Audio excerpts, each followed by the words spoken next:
Thank you for joining me on the channel today. In this video, we want to do the summary and the analysis of the poem New Tongue by ElizabethKamara. Let's begin with little introduction of the poet. Elizabeth Alberta Kamara is a Sierra Leonean poet and educator raised in Freetown. She had her early education at Kamara Holy Trinity Primary School and Annie Walsh Memorial School before attending Fora Bay College. She is currently a lecturer in literature in English in the Department of Language Studies at Fora Bay College and also serves as head of the English unit. Her academic and literary work reflects a deep concern for culture, identity, and the impact of social change on African societies. Let's move to the setting of the poem New Tongue by ElizabethKamara. The poem has no fixed physical setting, but is rooted in contemporary African society. It reflects a cultural environment shaped by colonial influence and globalization, especially in urban areas like Freetown, which is the capital city of Sierra Leone. The setting contrasts two periods: the past, when traditions, family bonds, and heritage were valued, and the present, where younger generations adopt foreign languages and styles. It symbolizes the tension between African traditions and Western influences, highlighting how modernization has disrupted cultural continuity and created a divide between generations. So this is the setting of the poem. Let's move to the summary of the poem. The poem focuses on a new generation that has embraced a new tongue and culture while abandoning their traditional roots. This new tongue symbolizes foreign languages and identities, mainly those introduced through colonial and post-colonial influence. The poem shows how these changes go beyond language to affect behavior, relationships, and values. The younger generation is portrayed as fascinated by foreign ways. They revel in the wonder of the new. Yet this fascination comes at the cost of their cultural identity. They reject their past, seeing traditional values as disregarded dreams and remnants of a past. Family and friendship ties are broken and forgotten. This is symbolized by ash scattered into the sea, showing permanent loss. The poem also highlights how colonial history contributed to this transformation. African societies were influenced through slavery, colonialism, and neo-colonialism, leading to the dominance of foreign languages and values. As a result, many Africans now imitate foreign lifestyles in dress, speech, and thinking. The new generation is described as self-centered and individualistic. Instead of communal living, the youths live detached lives, and every man lives for himself. They reject elders and traditional wisdom and block their ears to the old tongue. This creates a generational division and breakdown in cultural transmission. The imagery of coldness and chaos shows the negative effects of these shifts. It suggests emotional detachment and instability. In the final lines, the younger generation completely abandons their culture, hanging the last lock on it and moving forward without looking back. Overall, the poem mourns the loss of cultural identity and warns about the dangers of blindly embracing foreign influences. So this is the summary of the whole of the poem. Let's move to the stanza-by-stanza analysis of the poem, beginning from stanza 1. I'm going to read each of the stanzas and explain what it is all about. beginning with stanza 1.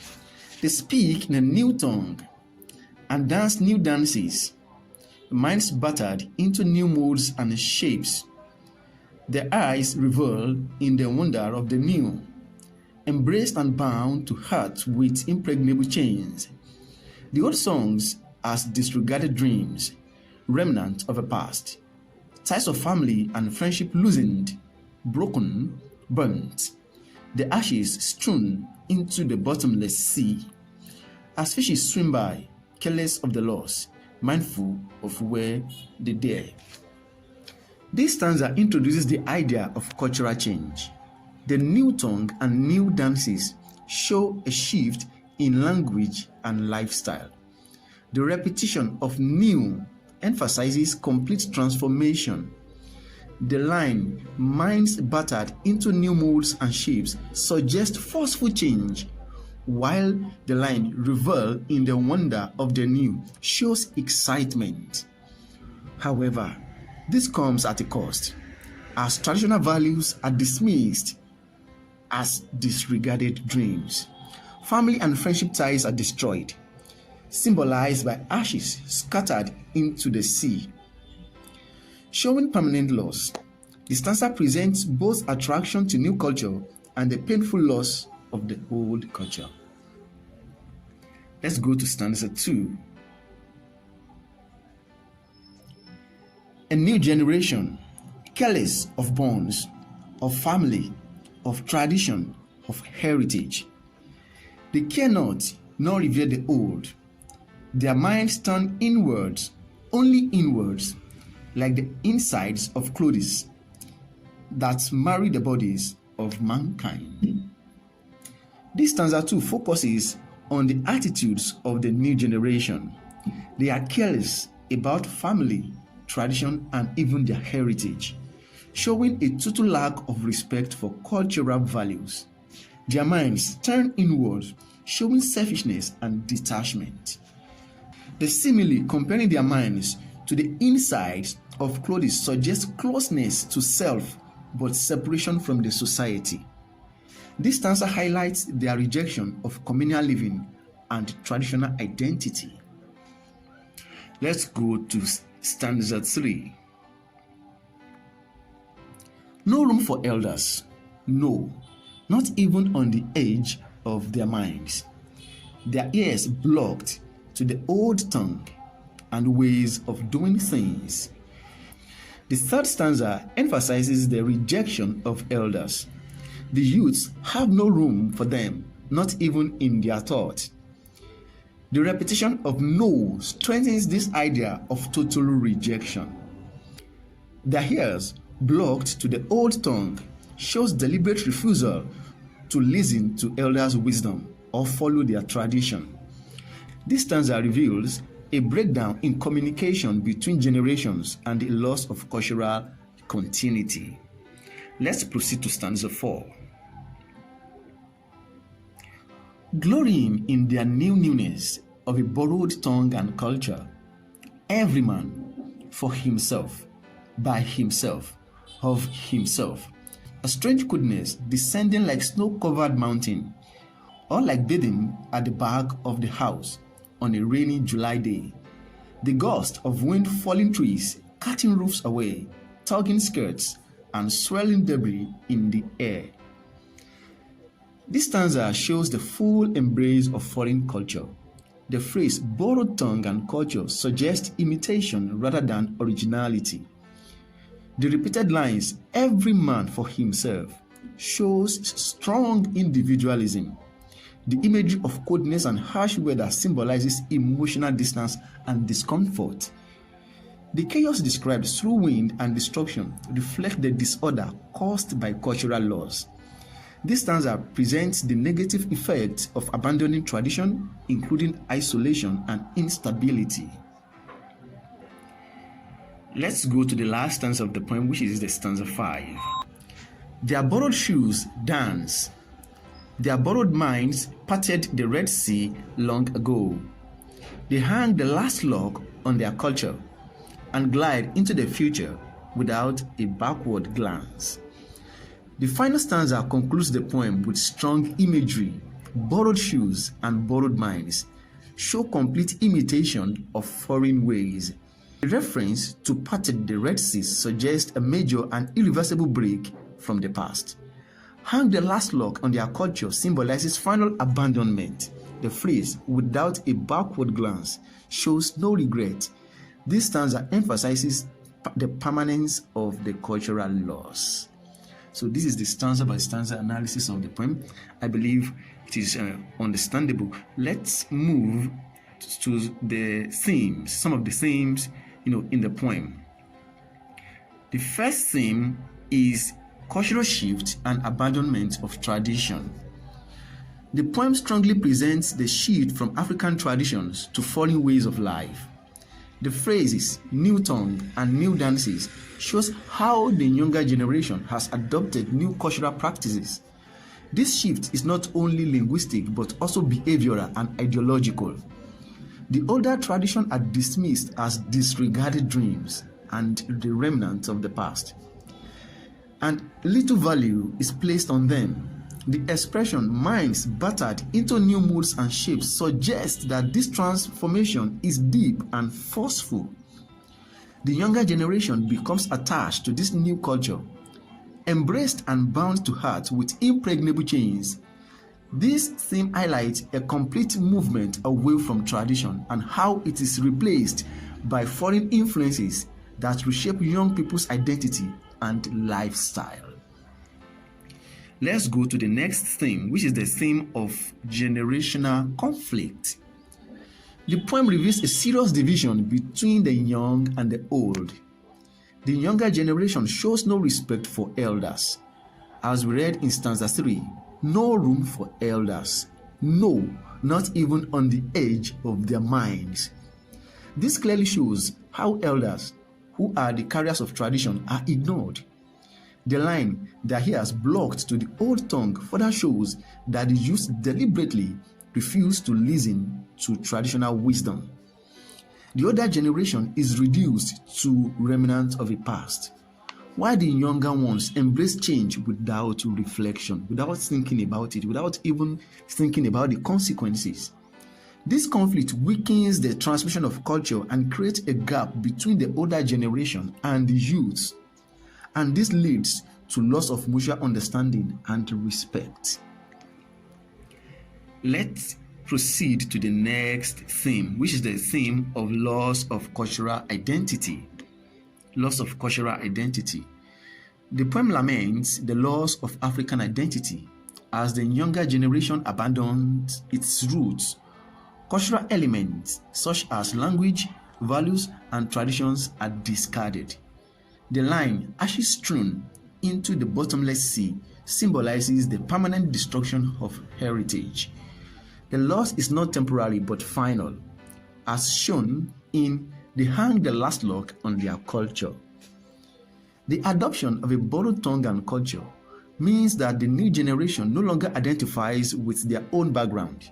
This results in disconnection from their history and roots. The consequence of this is that it leaves them culturally empty and uncertain about whom they are. Let's proceed to the next theme, which is the theme of cultural indoctrination.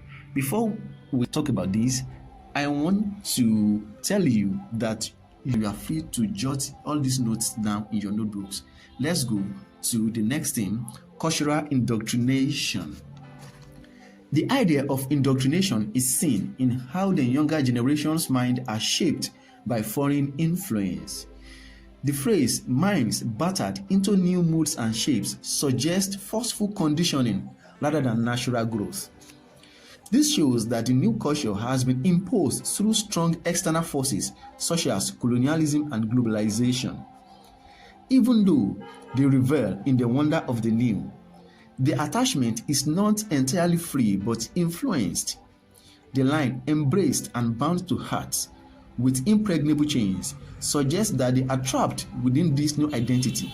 This theme shows how deeply foreign values have penetrated their thinking. The word chain is symbolic for modern-day slavery and new colonialism.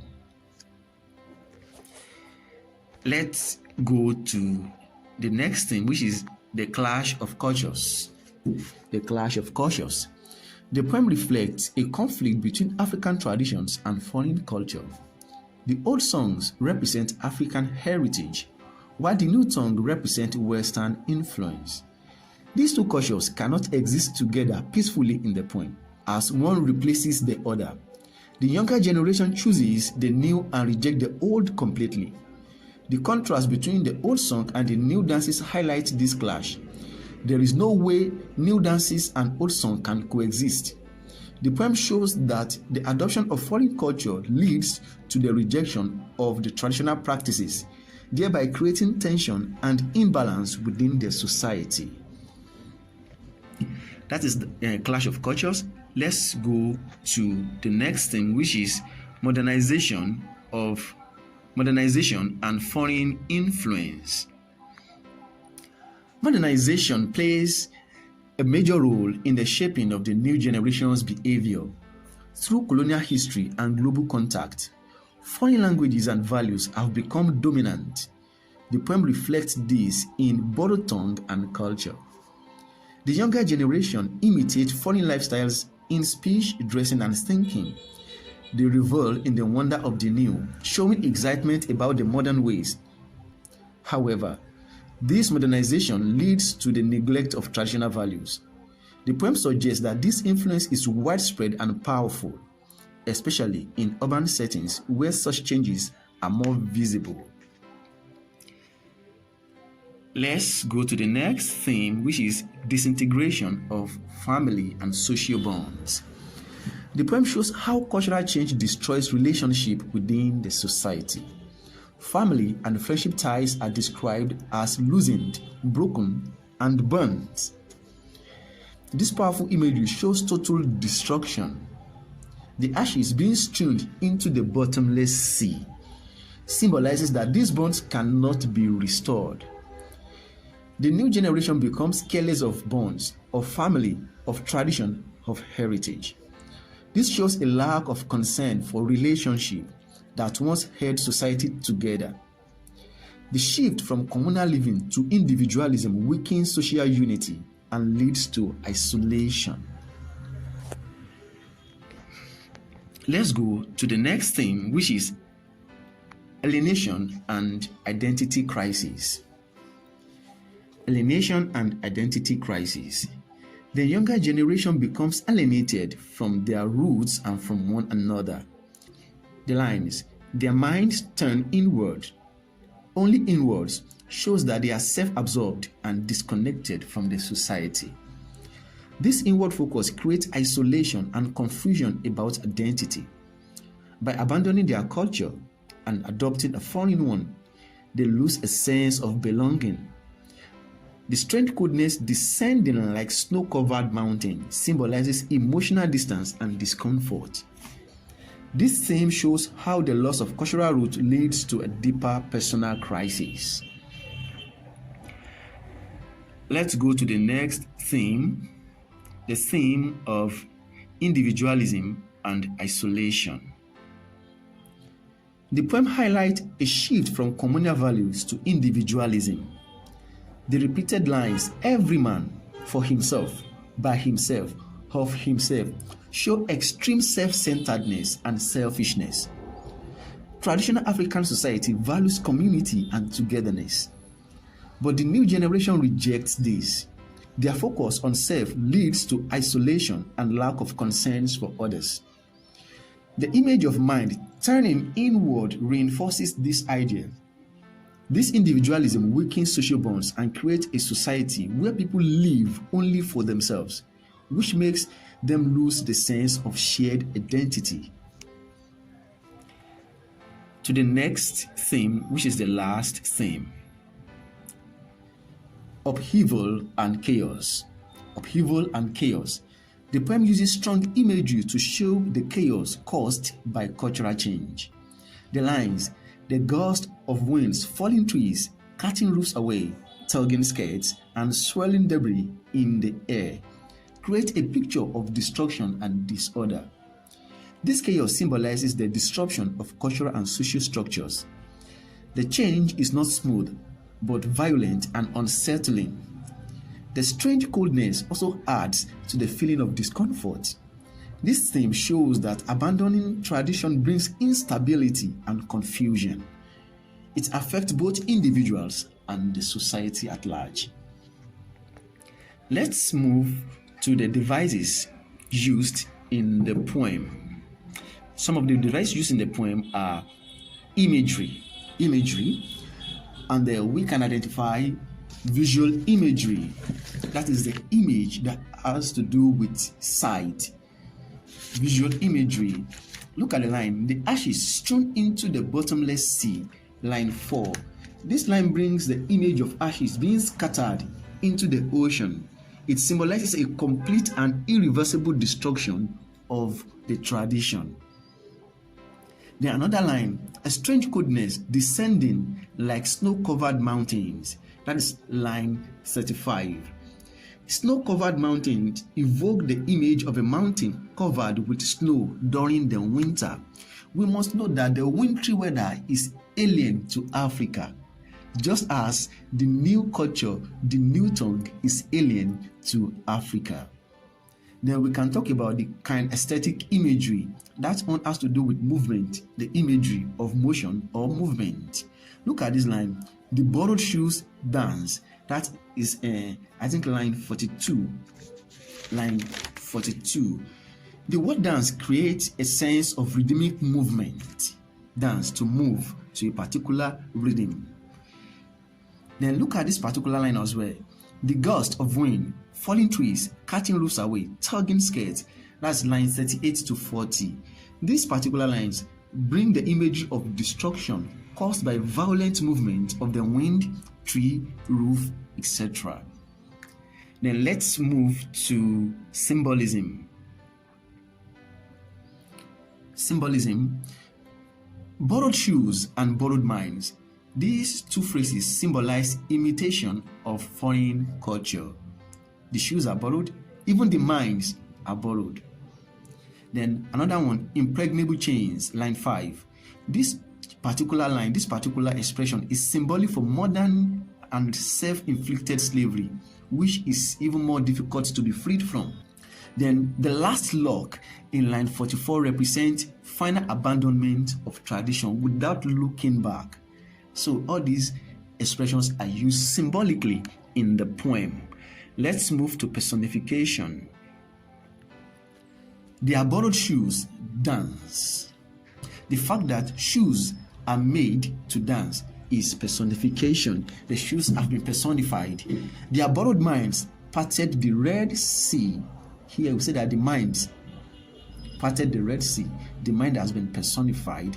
Then we also have examples of simile used in the poem.